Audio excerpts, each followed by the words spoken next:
l'échec, c'est une vertu. On va commencer par applaudir pour tous ceux qui ont échoué. Je vous remercie d'avoir échoué dans votre vie sentimentale, professionnelle, scolaire, diplomatique, familiale. Je suis content pour les échecs qui vont arriver la semaine prochaine, les mois prochains, l'année prochaine. Je suis content pour ceux qui vont faire faillite dans quelques semaines, dans un mois, dans 2 ans. Je suis content pour ça.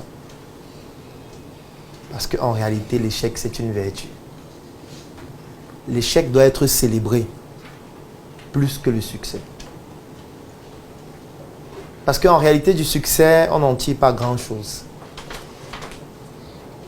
Le succès, fatalement et malheureusement, c'est ce qui est exposé un peu trop souvent, à tort.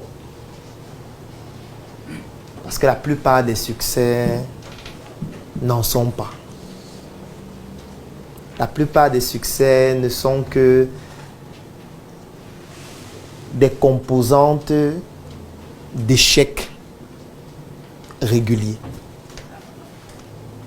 En réalité, le succès, c'est une conséquence des échecs. Mais le problème, c'est que la focalisation n'est faite que sur le succès. Et beaucoup moins sur le processus qui conduit au succès. C'est pour ça que je ne m'intéresse jamais au succès. Pour moi, le succès, c'est marginal. C'est un événement qui ne doit pas accorder une très grande importance pour quelqu'un qui s'intéresse au processus. À la télévision, on nous parle du succès. Il y a même une expression qui a été créée, les success stories. Ça donne l'objet d'émissions télé, d'émissions radio, de reportages, de documentaires, d'interviews, où on pose toujours la question qui est celle de savoir quel est le secret de votre succès. Comment avez-vous fait? Comment avez-vous réussi à réaliser ce que vous avez réalisé? Et tout souriant, les entrepreneurs ont toujours ce jargon magnifique. Ça n'a pas été facile.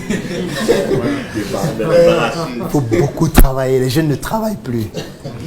Les jeunes sont devenus paresseux. Moi, j'ai perdu mon père à l'âge de 3 ans. Et ma mère à l'âge de 6 ans. J'ai été éduqué par des inconnus. J'étais obligé de faire 7 km pour aller à l'école. Aller et 7 km retour. Et quand je rentrais de l'école le soir, je devais puiser de l'eau parce qu'il n'y avait rien à manger. Parce que je devais aider maman à préparer lorsque la nourriture était disponible. Et quand j'avais fini d'aider maman à préparer, nous étions déjà aux environs de 18 h. J'avais maximum 1 heure de temps pour étudier parce qu'il n'y avait pas de lumière. Et il fallait qu'au plus tard, à 19h45, que j'ai terminé d'étudier les 15 matières que nous avons vues en journée. Et à 19 h, je devais dormir parce qu'il n'y avait pas d'énergie, il n'y avait rien. Au début, j'ai forcé avec la bougie. C'est pour ça que vous me voyez avec les lunettes aujourd'hui. C'est parce que pendant 10 ans, j'étudiais avec la bougie. Mais ça ne m'a jamais empêché d'être major. Parce que j'ai toujours été major de ma promotion. Malgré cela, j'ai beaucoup travaillé. J'ai été torturé. J'ai été esclavagisé dans certaines familles. On envoyait les enfants à l'école, mais moi, j'étais obligé de rester à la maison, m'occuper du ménage, m'occuper des toilettes, m'occuper des enfants qui viennent de naître pendant que les autres fréquentaient. Et quand les autres dormaient, j'étais obligé de prendre leur cahier, de prendre leur livre pour essayer de lire, pour essayer de comprendre. C'est comme ça que je me suis formé, c'est comme ça que je me suis éduqué. Aujourd'hui, vous voyez que je parle avec beaucoup d'éloquence, mais je n'ai pas appris à l'école parce que j'ai appris sur le terrain, dans la rue. Et quand j'ai eu mon premier capital qui était de 75 francs, nous étions dans les années 1937, j'ai lancé mon premier business qui me rapportait environ 25 francs par jour. C'est ainsi que je mangeais 10 francs et j'épargnais 15 francs. Et pendant 3 mois, 6 mois, j'ai pu ouvrir ma première boutique. Ensuite, la deuxième, la troisième. Et vous voyez le patrimoine que j'ai aujourd'hui. J'emploie plus de 2000 personnes en emploi direct. Vous savez que dans un pays comme le Cameroun, un emploi direct décent nourrit en moyenne 10 autres personnes. Donc c'est pratiquement 20 000 personnes qui tournent autour de mon business. Ça n'a pas été facile, mais tout ce que je peux donner comme conseil aux jeunes, pour terminer, pour clôturer, pour chuter, croyez en vous. C'est difficile. Ça a été difficile pour moi. Et je suis certain que vous aussi, vous pouvez y arriver. Travailler. Et pour moi, ce genre d'histoire ne veut rien dire. En fait. Ce genre d'histoire est dangereuse. Trop dangereuse. Pourquoi c'est dangereux? C'est dangereux au point où même les personnes qui sont favorisées essaient de changer leur histoire. Essaient de changer leur histoire. Parce que personne ne veut dire qu'il est favorisé. Personne. Personne ne veut dire que mon père était trop riche. Et il m'a donné un capital de 200 millions pour me lancer. Et je me suis lancé. Personne ne veut dire ça. Même quand quelqu'un a eu 100 millions, il va dire non. Ma famille n'avait rien. Pourquoi? Parce que nous sommes restés focalisés sur les success stories. Sur des histoires, la plupart des fois fabriquées. Des storytelling. Et c'est une histoire dont une seule personne connaît la véracité. Et c'est la même personne qui la raconte. Et comme on ne fait pas souvent d'analyse critique assez poussée, surtout qu'on ne développe ni pensée complexe, ni pensée critique, ni pensée globale, on y croit. Alors qu'en réalité, le succès, c'est une accumulation d'échecs. Plus il y a d'échecs, et mieux c'est. Surtout lorsqu'on sait tirer des leçons de ces échecs. Parce que si vous ne tirez pas des leçons de vos échecs, vous mourrez et vous disparaissez, tout simplement. La mort n'est pas seulement physique, elle peut être morale, elle peut être psychologique, elle peut être intellectuelle, elle peut être sociale, elle peut être biologique et entraîner des maladies réelles qui vous conduisent à la mort. Donc aujourd'hui, je voudrais qu'on fasse une focalisation ou une fixation sur le parcours qui n'est jonché que d'échecs. Et qu'on se concentre sur les échecs. Parce qu'en réalité, le succès va découler de ces échecs-là. Si vous écoutez l'histoire de quelqu'un, essayez de savoir quels sont ses échecs. Et comment est-ce qu'il a fait pour rebondir de ces échecs. Laissez le succès. Laissez ce qu'il est en train de réaliser actuellement. Laissez les buildings, laissez les immeubles, laissez les maisons. Regardez les échecs. Regardez les faillites. Quand quelqu'un me dit qu'il a fait faillite, ça m'intéresse. Pourquoi tu as fait faillite? Qu'est-ce qui s'est passé? Comment tu as pu faire en sorte qu'aujourd'hui tu sois même en train de le dire en souriant? Parce qu'il y a des gens qui ont fait faillite et qui sont décédés. Il y a des gens qui ont fait faillite et qui sont tombés dans la dépression. Il y a des gens qui ont fait faillite et qui n'ont jamais pu se relever jusqu'à aujourd'hui. Moi, j'ai un oncle dans ma famille qui a fait faillite et aujourd'hui, il est pratiquement fou depuis plus de 10 ans. Parce que son histoire, elle est dramatique.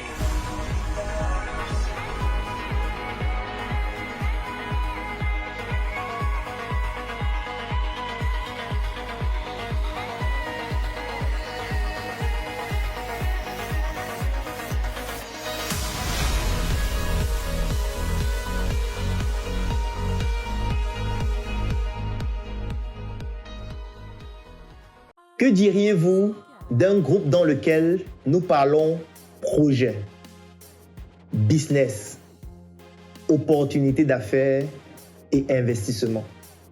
Un groupe dans lequel tous les membres partagent leur expérience afin de permettre aux autres membres d'en bénéficier et de progresser. Que vous soyez élève, étudiant, fonctionnaire, employé, entrepreneur, opérateur économique ou alors qu'importe votre secteur d'activité. Un groupe dans lequel il n'existe aucune barrière géographique. Ça veut dire que vous soyez en Afrique, en Europe, en Amérique, en Asie, vous pouvez rejoindre ce groupe et bénéficier des opportunités que nous allons partager ensemble tous les jours, toutes les semaines et tous les mois.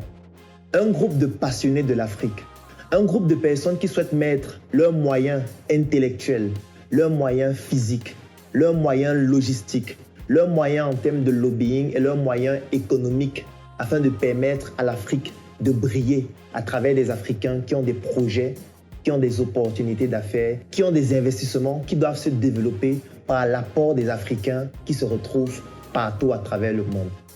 Un groupe de personnes optimistes sur l'avenir, de personnes qui comprennent que c'est ensemble que nous pouvons bâtir des choses fortes et construire des projets gigantesques qui vont permettre à l'Afrique d'écrire en lettres d'or ces lettres de noblesse sur le plan intellectuel et sur le plan économique dans l'échiquier mondial. Si un groupe pareil vous intéresse, vous êtes à la bonne adresse parce que j'ai décidé de vous offrir ce groupe dans lequel ensemble nous allons travailler pour pouvoir contribuer de manière palpable au développement de l'Afrique. L'avantage, c'est que ce groupe ne vous revient qu'à 10 000 francs CFA par mois ou à 25 €, qu'importe l'endroit du monde à partir duquel vous vous trouvez. Et pour rejoindre ce groupe, il y a une seule chose à faire. Cliquez sur le lien qui est dans la description de cette vidéo et remplissez le formulaire qui va nous permettre de vous contacter afin de vous permettre de rejoindre ce groupe. À très bientôt dans notre groupe des Africains qui rêvent, des Africains fous qui se mettent ensemble pour réaliser des choses folles.